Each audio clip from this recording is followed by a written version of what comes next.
कितना वस्तु मिल जाएगा? हमारे जरूरत की सब वस्तु हमें मिल जाएगी। याद रखिएगा, हमारे जरूरत की सब वस्तु हमें मिल जाएगा अगर हम परमेश्वर के राज्य और धर्म की खोज करेंगे तो। हम सबसे पहले किसका खोज करते हैं? पैसा कैसे मिलेगा, पैसा कहां मिलेगा, कहां से आएगा? नहीं, प्रभु का वचन क्या कहता है? पहले तुम क्या करो? परमेश्वर के राज्य और धर्म की खोज करो। मैं मरकुस रचित सुसमाचार जब 8 अध्याय पढ़ रहा था, 1 से लेकर के 10 तक आप जरूर पढ़िएगा। हालेलुया। वहां स्पष्ट लिखा हुआ है, ध्यान से समझिएगा। वहां पर यीशु मसीह चमत्कार किए और चमत्कार करके 4000 लोगों को खाना खिलाए। कितने लोगों को? कितने लोगों को? क्यों खिलाया 4000 लोगों को खाना? पता है आप लोगों को क्यों खिलाए थे?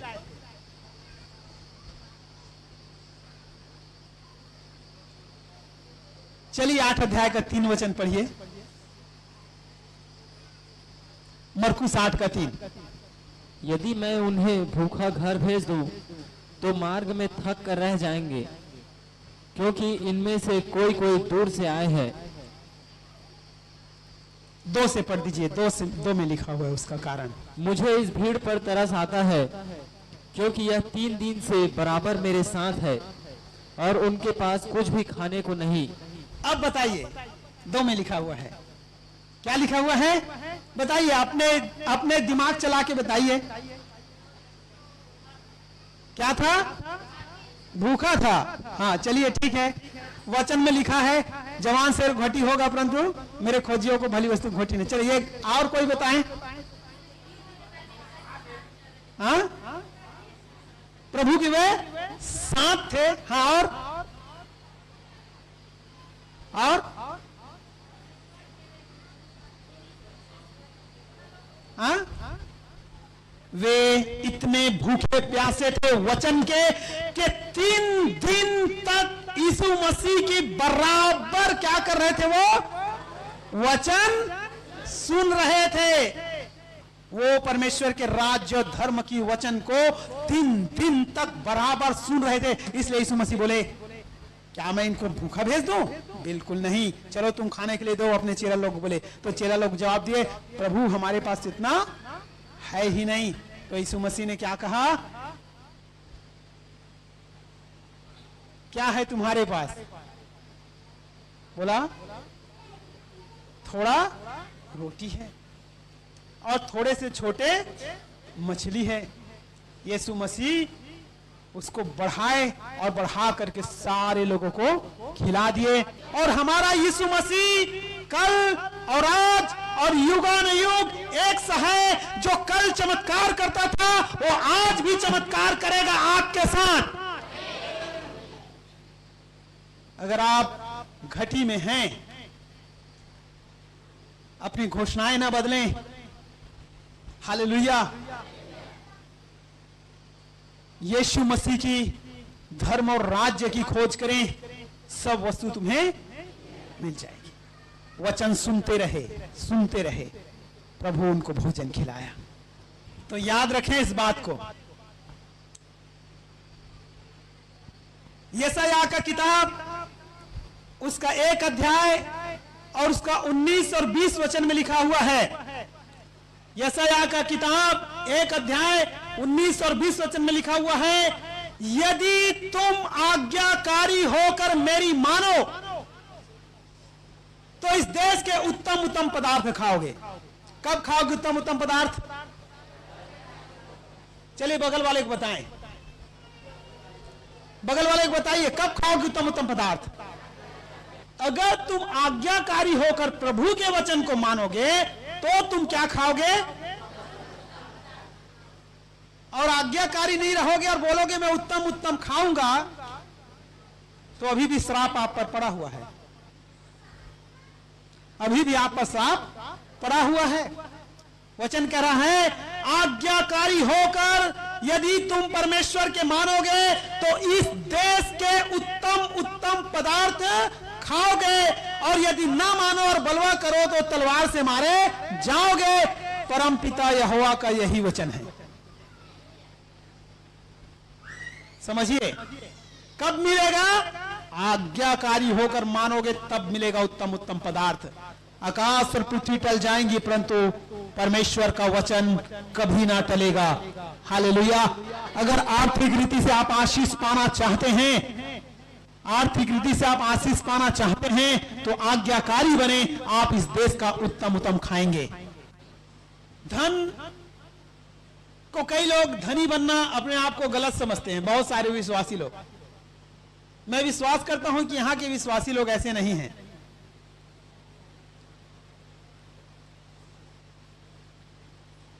पर याद रखिएगा, अगर धन आपके लिए सब कुछ हो जाए यह गलत है। अगर धन आपके लिए परमेश्वर से बड़ा हो जाए तो यह गलत है।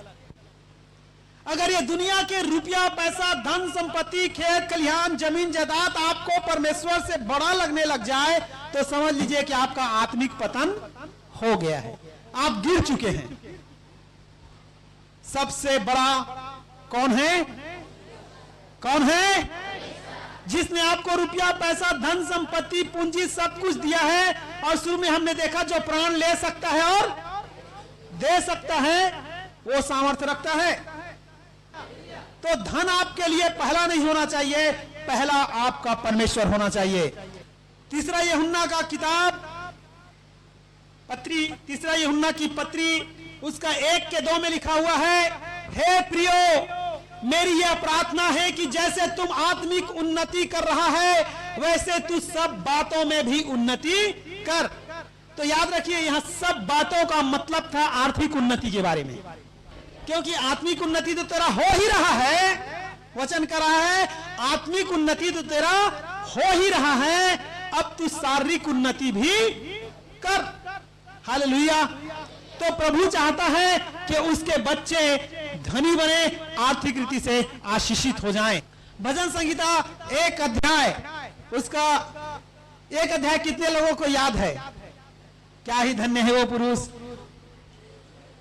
याद है आप सब लोगों को? और उस भजन संहिता 1 अध्याय का 1 से लेकर 3 तक में बड़ा अच्छा बात है। हालेलुया, अद्भुत।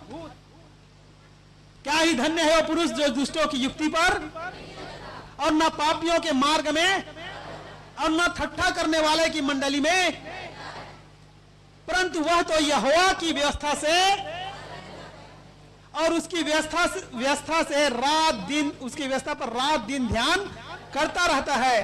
वह उस वृक्ष के समान है। ध्यान दीजिएगा, कौन सा वृक्ष के समान है? जो बहते हुए स्रोतों के किनारे लगाया गया है। हालेलुया।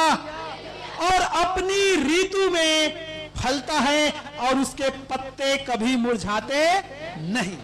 बोले यीशु मसीह की। और इसलिए जो कुछ वह पुरुष करे वह सफल होगा।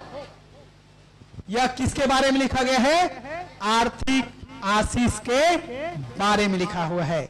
याद रखिएगा, उसी व्यक्ति को पत्ते आएगा, फल आएंगे, उसके समय पर पूरी रीति से फलवंत होगा, जो परमेश्वर की व्यवस्था पर रात दिन ध्यान देता है। बाइबल में एक व्यक्ति है जिसका नाम है यहोशू। क्या नाम है?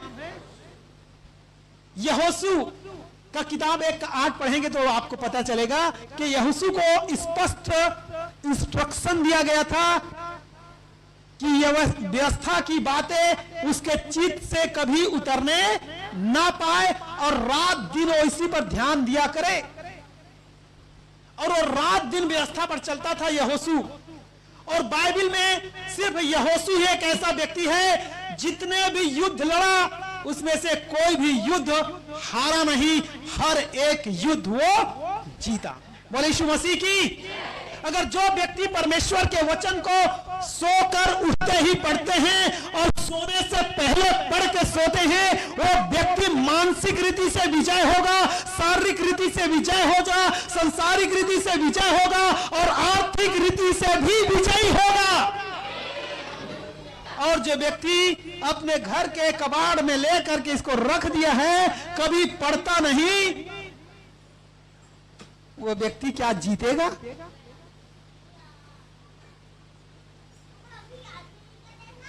याद रखिएगा, ये दुख के समय आपको आनंद देता है, बीमारी के समय ये चंगाई देता है, चिंता के समय ये आपको बल देता है, परीक्षा के समय ये आपको विजय देता है।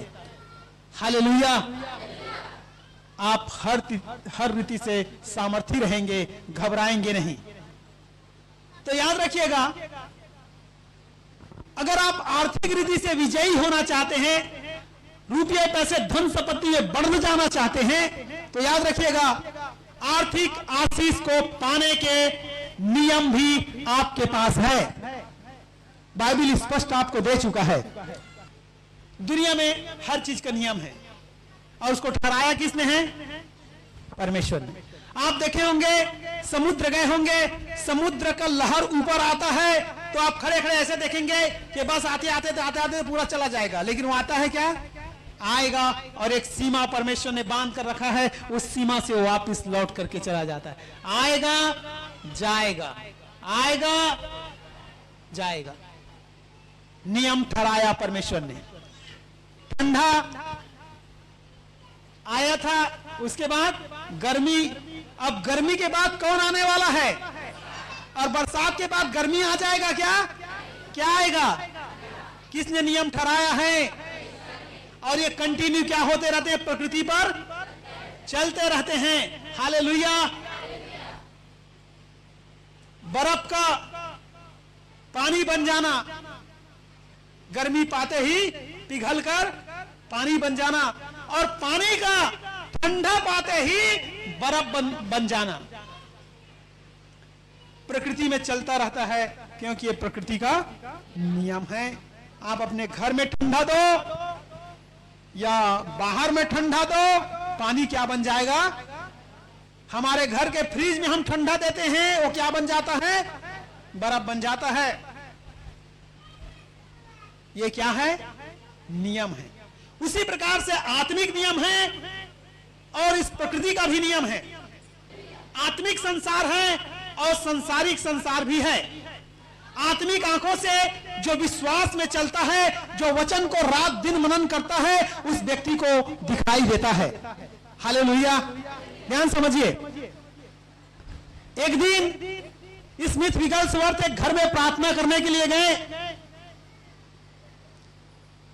और जब प्रार्थना करने के लिए गए, अंदर प्रवेश किए तो एक पागल औरत थी और एकदम अपने आप को नोच ली थी और निर्वस्त्र पड़ी हुई थी। एक पागल औरत। जब वो प्रार्थना करने के लिए स्मिथ विगल्सवर्थ अंदर पहुंचे,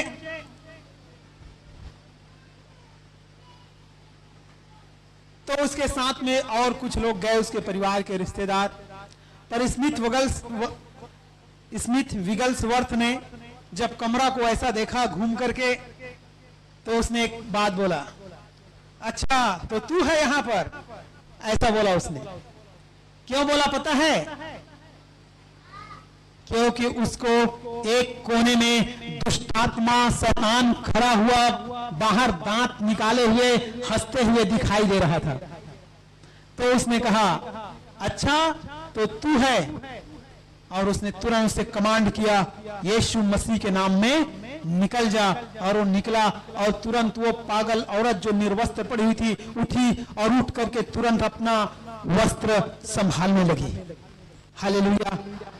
एक आत्मिक व्यक्ति को आत्मिक संसार दिखाई देता है, क्योंकि हम आत्मिक भी हैं और शारीरिक भी है। जिस प्रकार शरीर के आंख है, कान है, नाक है, 5 इंद्री है, उसी रीति से आत्मा का भी 5 इंद्री है। पर आत्मा के पास एक और चीज है। वो क्या है? छठी इंद्री कहो या तीसरी आंख कहो, उसे कहते हैं विश्वास। क्या कहते हैं? याद रखिएगा, आत्मिक मनुष्य के पास एक और चीज है जिसे कहते हैं विश्वास। आत्मिक मनुष्य विश्वास से अनदेखी चीजों को क्या कर लेता है? देख लेता है। तो आज भी आप अपने धनवान बनने को क्या कर लें? विश्वास की आंखों से देख लें। आपके पास होने जा रहा है, क्या आप विश्वास करते हैं? इतना छोटा विश्वास, इतना छोटा हालेलुया। थक गए क्या? थक गए? जोर से बोलिए। आधा किसके लिए बचा के रखे हो? और कोई प्रभु है क्या? तो जोर से बोले यीशु मसीह की। तो याद रखिएगा, दुनिया में नियम क्या है आपको बताना चाहता हूं, आत्मिक नियम समझिए। चलिए लूका रचित सुसमाचार 6 का 38 वचन पढ़ते हैं। क्या लिखा है? सबको याद होगा वचन। दिया करो तो, जोर से बोलिए, दिया करो तो और लोग पूरा नाप दबा दबा कर और हिला हिला कर और उभरता हुआ तुम्हारी गोद में लाकर डालेंगे, क्योंकि जिस नाप से तुम नापते हो उसी नाप से तुम्हारे लिए भी नापा। क्या आप विश्वास करते हैं? मैं नापूंगा उसी नाप से मेरे लिए भी। अगर मैं बटखरे में कांटा मार के दूंगा तो मेरे लिए भी कांटा मारा जाएगा, है कि नहीं? क्योंकि जिस नाप से तुम नापते उसी नाप से। एक तमाचा दोगे, मिलेगा कितना? डबल होके मिलेगा, है कि नहीं? तो याद रखिए, हर चीज का प्रकृति में नियम है। अगर तुम किसी का हड़पोगे तो तुम्हारा भी क्या किया जाएगा? हड़पा जाएगा। हो सकता है आज आप नौकरी पेशा वाले हो सकता है इस समय आप शरीर में हो, अच्छा तंदुरुस्त बलशाली हो और आप किसी और का धन संपत्ति सब हड़प रहे हो, पर ऐसे समय आएगा कि आप बुजुर्ग हो जाएंगे और आप कुछ नहीं कर पाएंगे, तो ऐसे हड़पने वाला मिलेगा कि आपके पास रोने के सिवाय और कुछ नहीं रहेगा। तो इसलिए ऐसे बोइए जो आप काटना चाह रहे हैं। आज अच्छा बोए ताकि आप अच्छा कल काटें। अगर टमाटर बोओगे तो क्या काटोगे? टमाटर ही काटोगे। इसलिए याद रखिएगा, अगर आप जो बोओगे वही काटते हो, तो इसलिए आज आप अच्छा बोए तो अच्छा काटेंगे। हालेलुया। तो परमेश्वर का आत्मिक नियम हमें बता रहा है, देना। क्या करना? दोगे तो तुम्हें भी, और जिस नाप से तुम दोगे उसी नाप से तुम्हें भी दिया जाएगा। हालेलुया। एक महान प्रभु के दास जिसका नाम है पीजी वर्गीस। क्या नाम है? जो आईईटी संस्था का संस्थापक है। उन्होंने एक बार, ध्यान से समझिएगा, उसकी पत्नी ने उनको 500 रुपया दिया, नहीं सॉरी 150 रुपया दिया, 150 रुपया दिया उनको, और 150 रुपये में उनको बच्चों के लिए कुछ कॉपी किताब लाने के लिए उनको दिया। उस समय बहुत गरीब थे, उस समय की बात है। पीजी वर्गीस एक ऐसे पास्टर थे जो मात्र 50 पैसा लेकर के मुंबई गया था सुसमाचार प्रचार करने के लिए। हालेलुया। और वहां से परमेश्वर ने उसे एक धनवान व्यक्ति बना करके फिर भारत देश के अलग जगहों में पूरी रीति से सुसमाचार के लिए सुनाया। आज भी पीजी वर्गीस जिंदा है, आप उसकी गवाही देख सकते हैं, पढ़ सकते हैं, यूट्यूब फेसबुक में आपको मिल जाएगा। और अद्भुत चमत्कार का रहस्य का किताब उसी ने ट्रांसलेशन किया है, जो डॉक्टर पॉल वेंगुचू का जीवनी है। चमत्कार का कुंजी, उस किताब को भी ट्रांसलेट उसी ने किया है।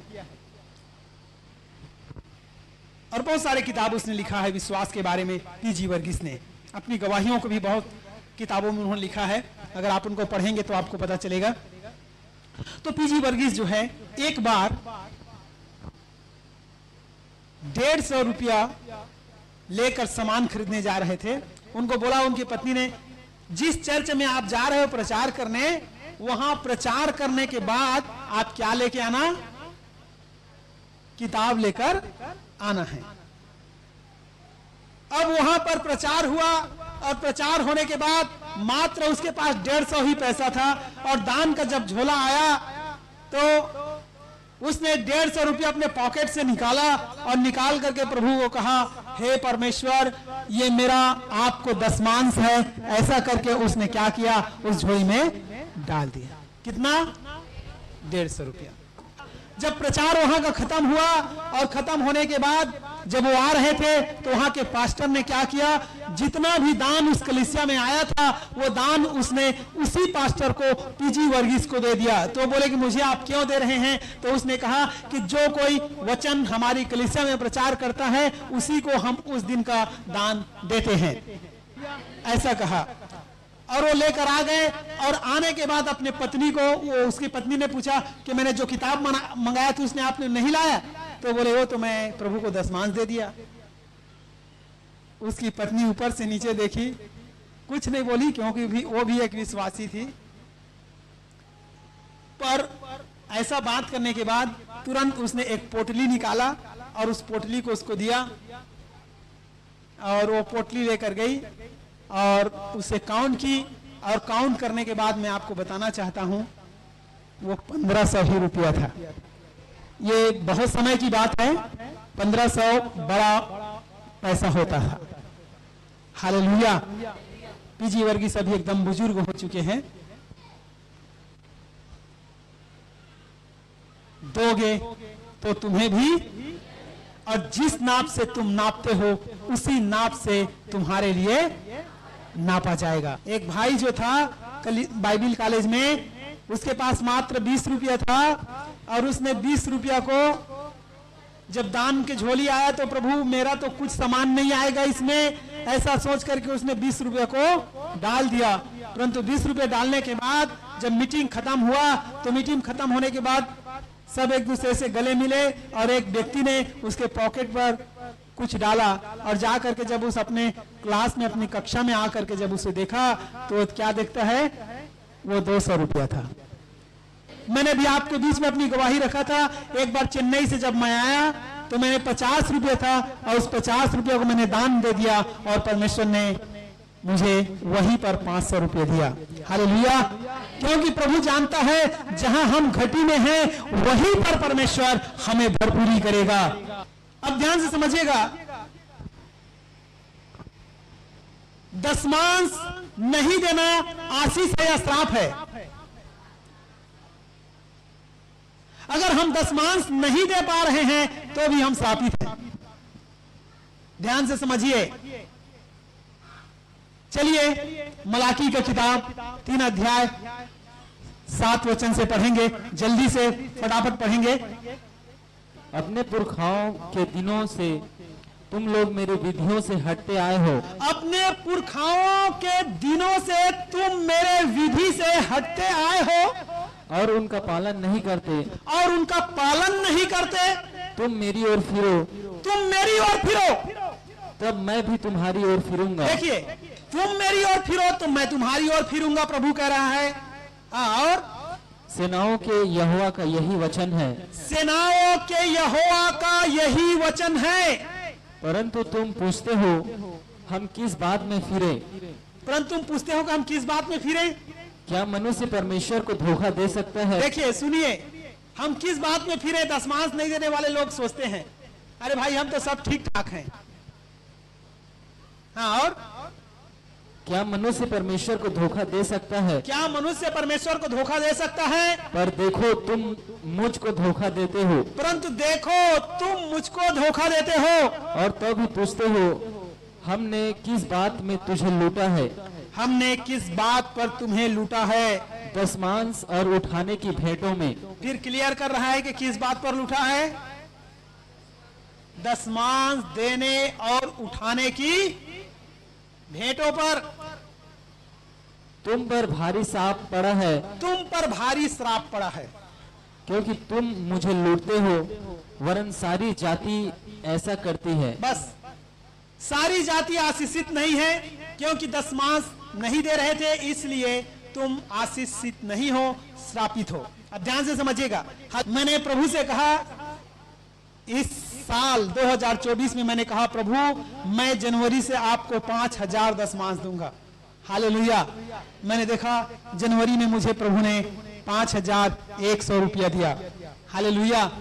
फिर मैंने कहा प्रभु मुझे फरवरी में भी मुझे 5,000 देना है, तो 5,000 से ऊपर था। फिर मैंने मार्च में कहा प्रभु मुझे, मैंने फरवरी में मैंने कहा कि प्रभु मुझे फिर 5,000 देना है। मैंने देखा कि मार्च में मेरे पास 5,000 से ऊपर रहे। फिर मैंने प्रभु को कहा अप्रैल महीने में प्रभु मैं आपको 5,000 नहीं दूंगा, मैं आपको 10,000 दूंगा। हालेलुया। तो मैं आपको बताना चाहता हूं कि 10,100 रुपया मैंने दशमांश दिया। और फिर मैंने आपको बताना चाहता हूं, ये आ गया मैंने प्रभु कहा मई में भी प्रभु, मैंने अप्रैल में कहा कि प्रभु मई में भी मुझे आपको 10,000 दशमांश देना है। मैं आपको बताना चाहता हूं आज तक मेरे पास 10,000 से ज्यादा है मेरा दशमांश। जब हम ईमानदारी के साथ एक एक चीजों में जब हम देना शुरू करेंगे तो परमेश्वर हमें देना शुरू करेगा। वो कह रहा है तुम मेरी ओर फिरो तो मैं तुम्हारी ओर फिरूंगा। अगर ये वचन सच्चा है और हम उसके वचन की आज्ञा को मान करके करेंगे तो हम आर्थिक रीति से समृद्ध होंगे। आमीन आमीन। अब मैं कुछ बातें आपको बताना चाहता हूं, बड़ा ध्यान समझिएगा। दशमांश देने वाले लोगों के साथ होता क्या है? जो कोई परमेश्वर यहोवा का वचन का आदर करते हैं, परमेश्वर उनका आदर करता है।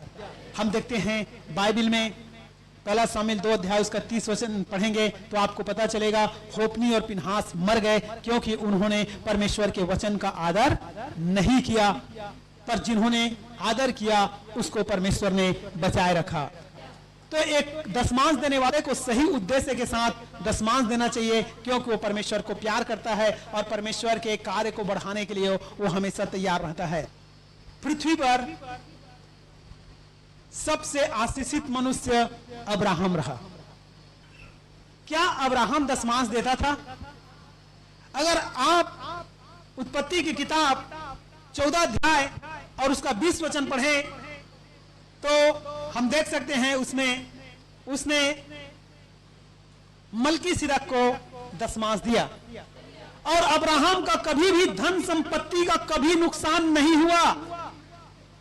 लूत समझ रहा था कि मैं बहुत आशीषित हूं, पर लूत आशीषित क्यों था? क्योंकि वो अब्राहम के साथ था और जैसे अब्राहम से दूर हटा उसका सब कुछ हटना क्या हो गया? चालू हो गया। और यहां तक के उसकी पत्नी नमक का ढेर बन गई, उसकी बेटियां उसके साथ व्यभिचार करके दुष्ट बच्चों को पैदा किया, उसको दामाद तक नसीब नहीं हुआ। ऐसे हम देख सकते हैं। पर अब्राहम क्या हो रहा था? आशीषित होते जा रहा था। इसका धन गिनती में नहीं था, ऐसा धनी व्यक्ति था। अब ध्यान दीजिए, उसका पोता जिसका नाम है याकूब, क्या याकूब दशमांश देता था? चलिए एक वचन पढ़ते हैं, उत्पत्ति किताब 28 का 22। और यह पत्थर जिसका मैंने खंभा खड़ा किया है परमेश्वर का भवन ठहरेगा, और जो कुछ तू मुझे दे उसका दशमांश मैं अवश्य ही तुझे दिया करूंगा। कौन कह रहा है? याकूब क्या कहा? सुनिए, याकूब ने क्या कहा? जो कुछ मुझे दे उसका मैं दशमांश आपको दिया करूंगा। आपको पता है याकूब के साथ कितना छल हुआ? चलिए एक वचन पढ़ेंगे, उत्पत्ति किताब 31 अध्याय और उसका 13 वचन पढ़िएगा। एक मिनट, 7 वचन पढ़ो पहले। फिर भी तुम्हारे पिता ने मुझसे छल करके मेरी मजदूरी को 10 बार बदल दिया, परंतु परमेश्वर ने उसको मेरी हानि करने नहीं दिया। हालेलुया। ध्यान दीजिए, कितने बार उसका नुकसान करना चाहा उसके ससुर ने। उसके पत्नी का पिता या उसका मामा भी था, वो मैंने अपने मामा की बेटी के साथ उसने शादी किया था, तो उसने 10 बार, कितने बार? 10 बार अपने दामाद को लूटना चाहा, पर क्या वो लूट पाया? कारण क्या था? क्योंकि ये दशमांश देता था और दशमांश देने के बाद उसके संपत्ति के श्राप खत्म हो जाते थे और बाकी जो था उसको वो खा सकता है, पी सकता है, आनंद कर सकता है, अपने लिए इस्तेमाल कर सकता है, उसमें कोई भी हाथ नहीं लगा सकता है। और जब हम दशमांश नहीं दिए होते हैं तो अभी भी उस पर क्या पड़ा रहता है? श्राप पड़ा रहता है। और इस कारण शैतान को, बीमारी को, समस्याओं को, पीड़ाओं को उसके ऊपर काम करने का हक रहता है। समझ रहे हैं आप? अपने अंदर विश्वास जगाएं और दशमांश के लिए आरंभ करें ताकि आप आर्थिक आशीषित हों। परमेश्वर आपको आर्थिक आशीष देने के लिए इस प्रकार का नियम उसने बनाया है। वो उसको पैसा नहीं चाहिए परमेश्वर को, परंतु परमेश्वर चाहता है कि उसके लोग बढ़ें, उसके लोग आर्थिक रीति से संपन्न रहे। और जो दशमांश देता है उसको ना तो चोर चोरी कर सकता है और ना उसका कोई हानि कर सकता है। हालेलुया। ध्यान से सुनिएगा।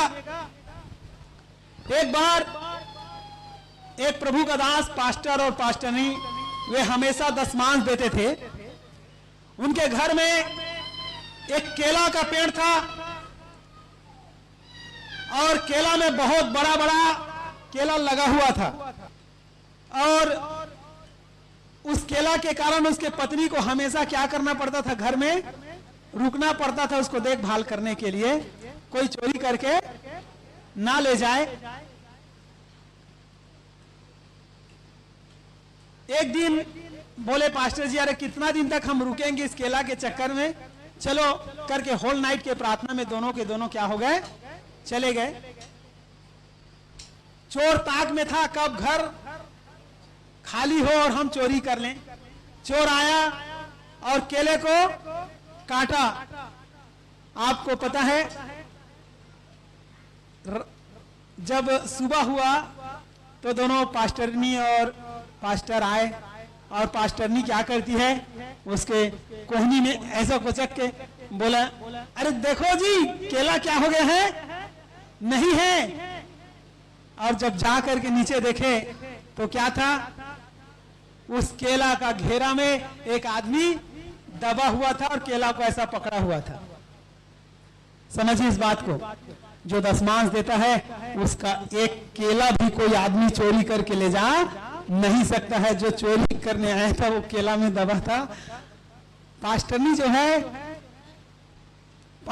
जो है वो जा नहीं रही थी इस केला को हटाने के लिए, मने गुस्सा में थी, दबे रहने दो ऐसा करके। पास्टर, अरे आओ जल्दी आओ। पास्टर बुलाए और बुला करके दोनों फिर उस घेरा को खींच करके निकाले केले का और उस आदमी को बाहर किए। वो आदमी इधर देखा ना उधर, सिर नीचे किए निकल गया। एक विश्वासी परिवार था जो हमेशा दशमांश दिया करता था, चना लगाया था और होली का दिन था, होली का समय था और उसी होली के समय में उसने उसका चना को चोरी करने के लिए गया। 3 आदमी, तीनों के तीनों कुछ चना उखाड़ लिए थे और कुछ चना उखाड़ने वाले थे। ऐसा था। जब सुबह ये खेत वाले पहुंचे तो क्या देखता है कि 3 आदमी चना को पकड़े हुए झुके हुए हैं। जब वहां पहुंचे तो बोले, क्या कर रहे हो भैया? चुप, वो चना उखाड़ने आए थे।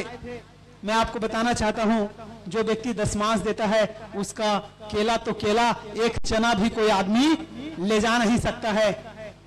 उनका कमर ऐसा टाइट हो गया कि तीनों के तीनों क्या हो गए? ऐसे झुके रह गए, खड़े नहीं हो पाए। ये गया, जा करके उनके लिए प्रार्थना किया और वो व्यक्ति ठीक होकर के अपने घर चुपचाप गए। हालेलुया, बोली यीशु मसीह की, यीशु मसीह की। इसका ससुर याकूब का बोलता है, जितने धारीदार भेड़ पैदा होगा ना वो तेरा है। छल करना चाह रहा था, पर क्या हुआ? जब उसने ऐसा किया तो पूरा धारीदार ही पैदा होने लग गया। अब बोला, अब मैं धारीदार वाला आपको नहीं दूंगा, धब्बा वाला आपको दूंगा। तो उस दिन से क्या पैदा होना हो गया? धब्बा वाला भेड़ पैदा शुरू हो गया। चितकबरा बालक तेरे को दूंगा। तो उस दिन से फिर क्या पैदा होना शुरू हो गया? चितकबरा पैदा होना शुरू हो गया। 10 बार उसके पास छल किया था उसका ससुर ने, पर लिखा है अगर परमेश्वर मेरे साथ नहीं होता तो मेरा हानि हो जाता, लेकिन वो मेरे साथ था, क्योंकि मैंने उससे वादा किया था जो मुझे दोगे उसका मैं आपको दशमांश दूंगा। और वो हर बात का, हर चीज का वो दशमांश उसको देता था। लय व्यवस्था का किताब 27:30 में ऐसा लिखा हुआ है, फिर भूमि की उपज का सारा दशमांश, चाहे वो भूमि का बीज हो चाहे वृक्ष का फल हो, वो यहोवा ही का है, वो यहोवा के लिए पवित्र ठहरे। तो याद रखिएगा कि हमारा सब कुछ परमेश्वर का है, और जो परमेश्वर हमें दिया है उसका दशमांश हमें प्रभु को देना है। इससे हमारे धन का श्राप खत्म होता है और बाकी चीज पर हम आनंद कर सकते हैं। मैंने पिछले दिन आपको कहा था, स्मरण है आप लोगों को, परमेश्वर आपको बहुतायत के साथ और भेजना चाहता है पैसा। उसके लिए आपको प्रभु को क्या देना पड़ेगा? एक बताए कोई? एक रास्ता। सब कोई मतलब नहीं है क्या? हालेलुया। क्या दें? एक रास्ता दीजिए आप प्रभु को। कुछ ऐसा काम, कुछ ऐसा व्यवसाय, कुछ ऐसा कीजिए जिसके द्वारा आपके पास पैसा आना चाहिए, और प्रभु उसके द्वारा आपको धनी बनाएगा। आप कई लोग सोचते हैं अरे दुकान खोल रहे हैं तो गुटखा नहीं बेचियो तो कैसे चली? पहले से वो निगेटिव सोच करके रखे हैं। दुकान खोलिए, गुटखा मत बेचिए, नशीला वस्तु तंबाकू बिल्कुल मत बेचिए, गुटखा बिल्कुल मत बेचिए। ईमानदार रहिए प्रभु के लिए, ग्राहक भेजेगा प्रभु। हालेलुया। प्रार्थना कीजिए, प्रार्थना के साथ दुकान खोलिए।